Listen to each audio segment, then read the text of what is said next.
दोस्तों हर एक इच्छाधारी नागिन के पास उसकी नागमणि जरूर होती है। कहते हैं जब स्वाति नक्षत्र की पहली बारिश होती है तो उसकी पहली बूंद कोबरा सांप के मुंह में अगर चली जाए तो वो सांप अपने मुंह से नागमणि उत्पन्न करता है। जब एक सांप नागमणि पा लेता है तो उसमें कई सारी शक्ति आ जाती है, जैसे कि नाग का मनुष्य रूप धारण करना, मनचाही जगह पर पलक झपकते ही पहुंच जाना, अपना आकार कितना भी बड़ा कर देना और कितना भी छोटा कर लेना, ये सभी शक्तियां उसके पास आ जाती है। कहते हैं नागमणि की रोशनी बहुत ही ज्यादा तेज होती है और इसका प्रकाश कई किलोमीटर दूर से भी देखा जा सकता है। परंतु दोस्तों एक इच्छाधारी नागिन अपने नागमणि को हमेशा लोगों की नजरों से छिपा कर रखती है, परंतु जब भी कोई उसकी नागमणि उससे छीन ले तो नागिन का गुस्सा 7वें आसमान में होता है। ऐसी ही एक सच्ची घटना आज हम आपको बताने वाले हैं, जो कि बिहार के दरभंगा के एक ऐसे गांव में घटी जो कि जंगल के बिल्कुल करीब बसा हुआ है। इसी गांव में सौरभ और गोपाल नाम के 2 व्यक्ति रहते थे। दोनों की काफी अच्छी दोस्ती थी और दिन के समय दोनों अपनी बकरियों को चराने के लिए जंगल साथ जाया करते थे। उसी जंगल में एक इच्छाधारी नागिन अपने नाग के साथ रहती थी और अपने नागमणि की रखवाली करती थी। एक बार गोपाल की एक बकरी घने जंगलों के अंदर चली गई तो गोपाल ने सौरभ से कहा कि तुम आज मेरी बाकी बकरियों को अपनी बकरियों के साथ घर ले जाओ, मैं तो अपनी उस बकरी को ढूंढ कर ही आऊंगा जो शायद जंगल में थोड़ी अंदर चली गई है। उधर नागिन भी अपना भेष बदलकर तथा मनुष्य रूप धारण कर नाग को नागमणि की रक्षा के लिए छोड़ गांव में भ्रमण को निकल गई। जब गोपाल अपनी बकरियों को ढूंढता हुआ उस जगह पहुंचा जहां एक पेड़ के नीचे बने बिल से तेज रोशनी आ रही थी, उसे लगा कि कोई कीमती हीरा या फिर आभूषण उसके नीचे हो सकता है, तो उसने उस पेड़ की ही एक टहनी को तोड़ा और एक बड़ा सा डंडा बना लिया और उस बिल को जोर जोर से मारकर तोड़ने लगा। उस बिल को तोड़ते समय गोपाल बहुत तेजी से डंडे का वार कर रहा था, जिसमें से 2 चोट नाग के बिल के अंदर मौजूद नाग को भी लग गई और नाग ने उसी समय अपना दम तोड़ दिया। जब गोपाल ने मरे हुए नाग को देखा और उसके पास तेज चमकती मणि को देखा तो वो समझ गया कि वो चमकती चीज नागमणि ही है।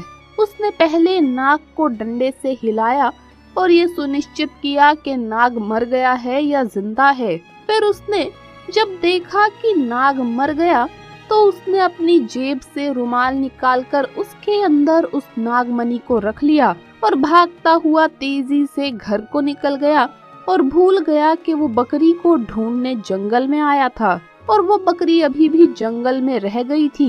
इधर जब नागिन वापस अपने बिल की तरफ लौटी तो जैसे ही उसने अपने नागमणि गायब पाई और अपने नाग को मरा हुआ देखा तो वो गुस्से में आग बबूला हो गई। उसने अपनी शक्ति से नाग की आंखों में देखा और जान लिया कि ये किसकी हरकत है। गोपाल ने बहुत बड़ी गलती कर दी थी कि उसने नाग के शरीर को वैसा ही उस जंगल में छोड़ दिया था। अगर वो नाग के शरीर को उसी समय जला देता तो शायद नागिन को गोपाल के बारे में पता ही नहीं चलता। उधर गोपाल बहुत खुश था क्योंकि उसे दुनिया की सबसे शक्तिशाली चीज नागमणि जो मिल चुकी थी। गोपाल जब घर पहुंचा तो सबसे पहले उसने नागमणि अपने हाथ में पकड़ी और ये इच्छा जताई कि उसकी खोई हुई बकरी उसे मिल जाए। दोस्तों चमत्कार हुआ कि अगले ही पल वो बकरी उसके घर के दरवाजे पर थी। गोपाल ये सब देखकर बहुत खुश हो गया। उसने नागमणि की सहायता से अपने घर को ही बदल दिया और अब वो गांव का सबसे अमीर इंसान बन चुका था और वो भी केवल और केवल नागमणि की मदद से। उधर नागिन अपने नाग का बदला गोपाल से लेने के लिए बेकरार थी, परंतु वो विवश थी क्योंकि गोपाल के पास नागमणि थी और वो तब तक गोपाल को नुकसान नहीं पहुंचा सकती थी जब तक उसके आसपास वो नागमणि हो। दोस्तों कहते हैं कि इच्छाधारी नागिन बगैर नागमणि के भी कोई भी रूप धारण कर सकती है। अपनी इसी शक्ति का फायदा उठाकर नागिन ने एक सुंदर कन्या का रूप धारण किया और गोपाल किसी काम से दूसरे गांव जा रहा था तो उसके बीच रास्ते में बैठ गई और रोने लगी। जब गोपाल ने देखा एक बहुत ही सुंदर स्त्री रो रही है तो वो तुरंत बैलगाड़ी से नीचे उतरा और पूछा कि आप रो क्यों रही है।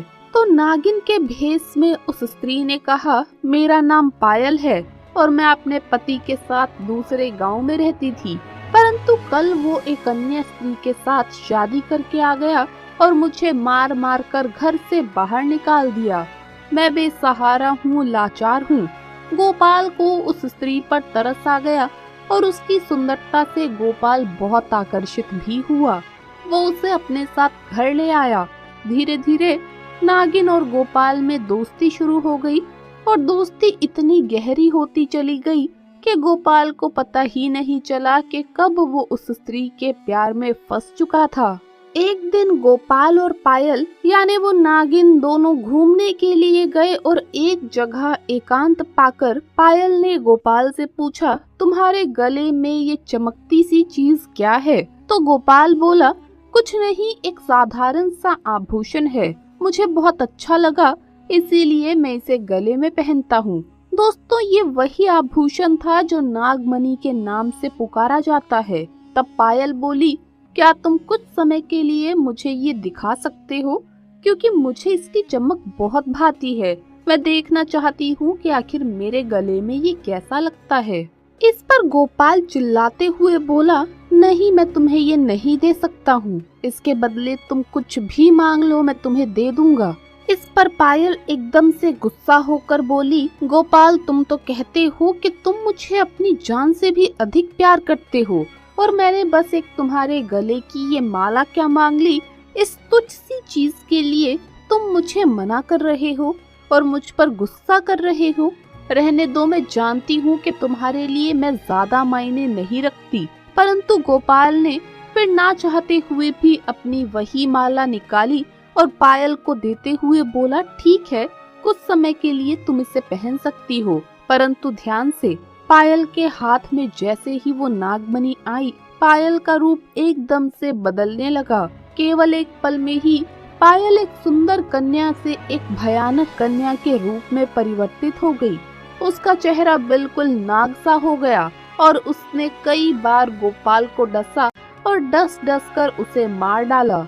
नागिन का इंतजार पूरा हो चुका था, उसने अपने नाक का बदला ले लिया था। तो दोस्तों, कभी भी एक नागिन के नाक को नहीं मारना चाहिए और साथ ही नागिन के नागमणि को तो भूल से भी नहीं छूना चाहिए, अन्यथा वो नागिन 7 जन्मों तक उस व्यक्ति का पीछा करती रहती है। तो दोस्तों, वीडियो अगर अच्छा लगा हो तो इसे लाइक करें, अपने दोस्तों के साथ शेयर करें और हमें सब्सक्राइब करना न भूले। जल्द मुलाकात होगी अगली वीडियो में। हर हर महादेव, जय महाकाल।